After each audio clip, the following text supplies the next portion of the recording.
एक बार की बात है। गौतम बुद्ध अपने शिष्यों को जिंदगी से जुड़ी अच्छी बुरी चीजों का ज्ञान दे रहे थे। सभी शिष्य उनकी बातों को बहुत ध्यान से सुन रहे थे। उन सभी में एक शिष्य ऐसा था जिसे प्रश्न पूछने की बहुत आदत थी। वो उठकर गौतम बुद्ध के पास गया और उनसे बोला, आप हमें जिंदगी के बारे में जो कुछ सिखा रहे हैं उस सबका क्या फायदा, क्योंकि हम में से बहुत से बच्चों को ये भी नहीं पता कि हमारे जीवन का मूल्य क्या है और ये जीवन हमारे लिए कितना कीमती है। पहले आप हमें ये बताइए कि इस जीवन का मूल्य क्या है।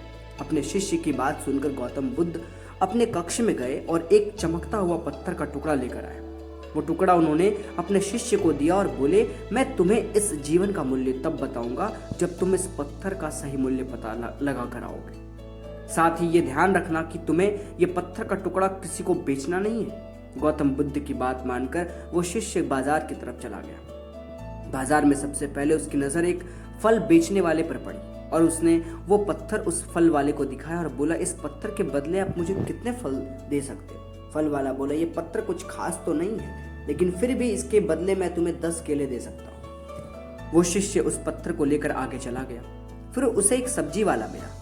शिष्य ने उस सब्जी वाले से उस पत्थर की कीमत पूछी। सब्जी वाले ने उस पत्थर को ध्यान से देखा और बोला, इस पत्थर की कीमत के बदले मैं तुम्हें ज्यादा से ज्यादा एक बोरी भरकर सब्जियां दे सकता हूँ। इसके बाद वो शिष्य उस पत्थर को लेकर एक सोने के व्यापारी के पास गया। उस पत्थर के टुकड़े की चमक देखते ही उस सुनार ने उसकी कीमत 100 सोने के सिक्के लगाए। शिष्य ने वो टुकड़ा बेचने से मना किया तो वो सुनार उसके बदले 200 सोने के सिक्के देने को भी राजी हो गया, लेकिन शिष्य ने वो पत्थर नहीं बेचा।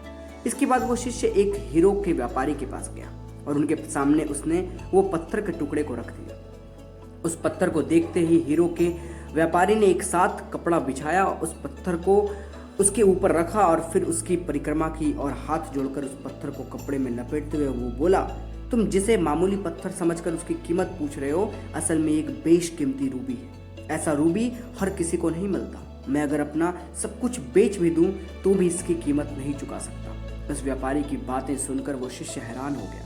वो दौड़ा दौड़ा सीधा बुद्ध के पास आया और उन्हें उसने जो कुछ भी बाजार में हुआ वो सब बताया। उसकी अचरज भरी बातें सुनकर गौतम बुद्ध बोले, तुम्हारे सवाल का जवाब इस रूबी की कीमत में ही छिपा है। हमारा जीवन भी एक रूबी है। रूबी की तरह ये भी बेशकीमती है, लेकिन हम इस बात को हमेशा नजरअंदाज करते हैं और अपने जीवन का मूल्य नहीं समझते।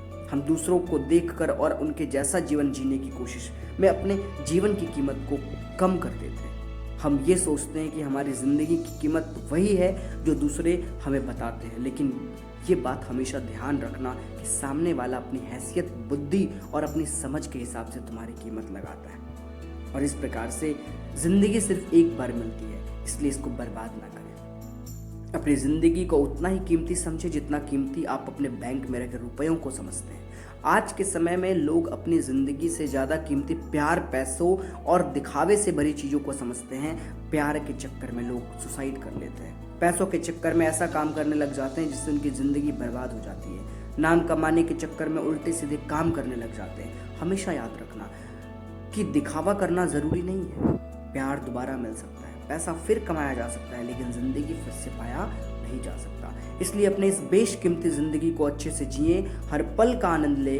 कभी ये ना सोचे कि आप इस दुनिया में किसी काम के नहीं हैं, ना कभी ये सोचे कि आप जिंदगी व्यर्थ हैं। आपकी जिंदगी व्यर्थ है, आपके होने या ना होने से कुछ फर्क नहीं पड़ता। जब भी ऐसे नेगेटिव विचार आपके मन में आए तो खुद को बस ये याद दिलाएं कि जीवन एक रूबी है और ये बेशकीमती है। धन्यवाद।